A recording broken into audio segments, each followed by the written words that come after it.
Halquam tishraita, nil kikia and squachich, nil kikia ni Ucwalmícwts, nil Alex Smith ni chitpa, incha Ucwalmícwts, halquam ti in kuluten shkashla, schachtchenchina shnua, takum katlo in shnua chmalt, kukstum kalap kub alchum shkunsha, kalapa, nil ti. All right, so I said, it's a beautiful day. My name is Kikia. My grandmother was Kikia and my grandfather was Alex Smith. I am Ucwalmícwts and our language is beautiful. I said, it's good to see you, my relatives and friends, and that you are all my family. I thank everyone for visiting or dropping in here today and asked if everybody's doing good.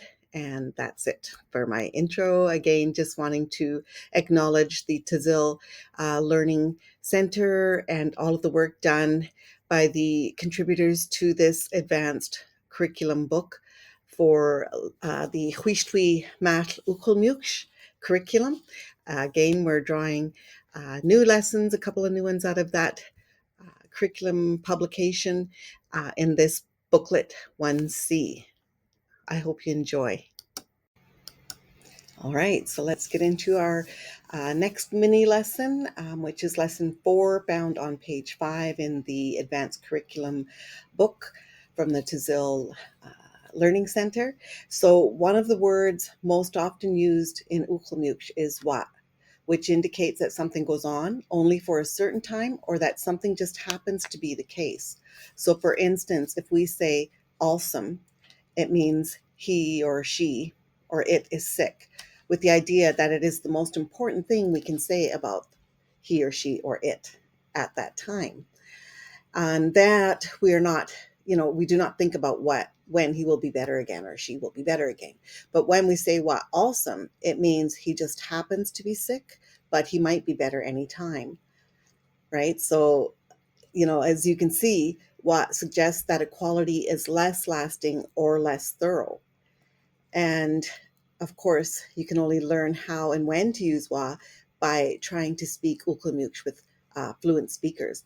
And I found this one really struggled with this lesson, and we've done a lot of wa phrases with Edna Peters, and you can see the QR code link to her on this page and the next upcoming pages as well.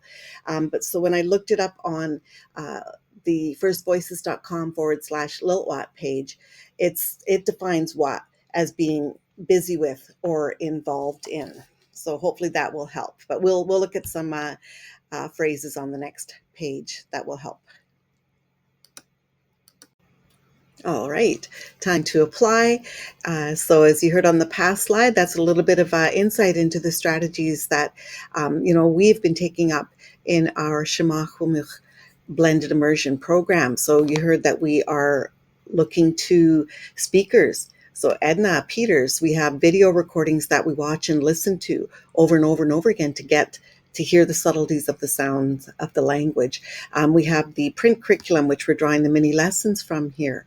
And then I also mentioned I did go and check with the firstvoices.com/Liltwat website. So drawing from everything that's available to us to come to understand the language, and it keeps it interesting as well.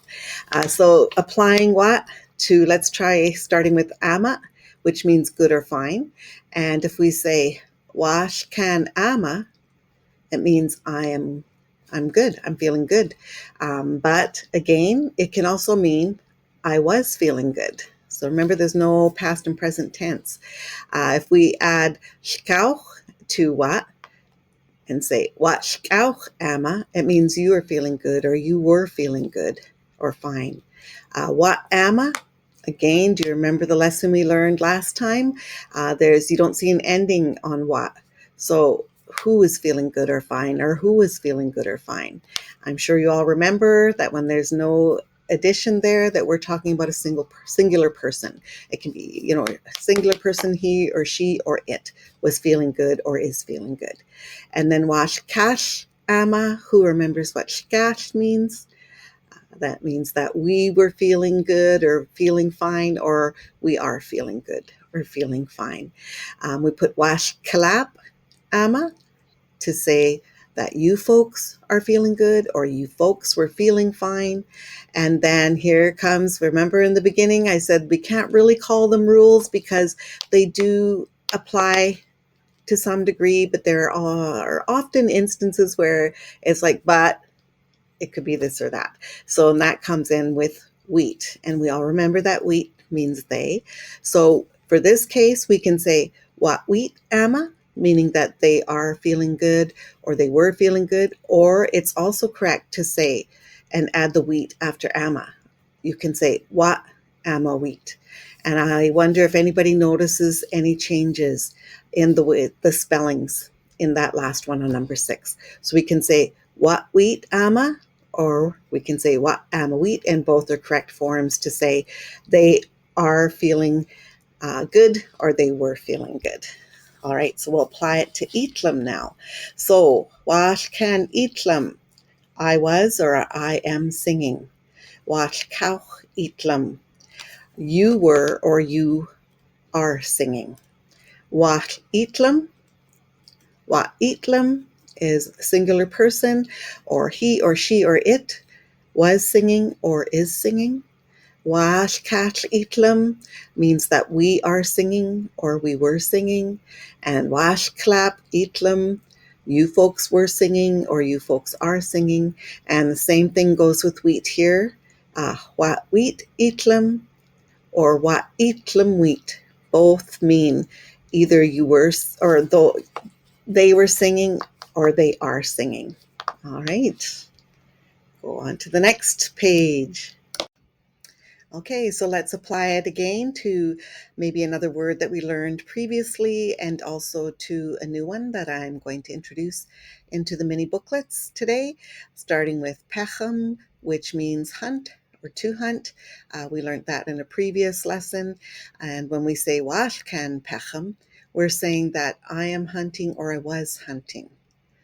When we say wash kauch pechem, we're saying that you are hunting or you were hunting. Wa pechem, again, can be, it's a singular person, or he or she or it was hunting or is hunting. Wash kash pechem means that we are hunting or we were hunting. Wash kalap pechem means that you folks are hunting or you folks were hunting. And again, wa wheat pechem or what pechem wheat to say that they were hunting or they are hunting. And let's apply that to a new word, which is metchal. Metchal means to write. So if we move from saying mechal to say wash can mechal, we're saying that I am writing or I was writing. Wash kauch metchal means that you are writing or you were writing. Wat metchal, a singular person, he or she was writing. Wash kash metchal means that we are writing or we were writing. And wash kalap metchal means you folks are writing or you folks were writing. And again, what wheat metchal or what metchal wheat means that they were writing or they are writing. All right, so there was one more mini lesson included in lesson 4, and this one is found on page 6 of the advanced curriculum book. And this one tells us how we can say to have something. So we'll start with the word, and then when we want to change it to, to have that object, we just put the letters es in front of the word. So for example, we have chit. Chit means house, but if we want to say to have a house, we add es in front of that. So esh chit is to have a house. Huikten is knife. Esh huikten is to have a knife. And shkacha means dog. And we change that to esh shkacha, to have a dog.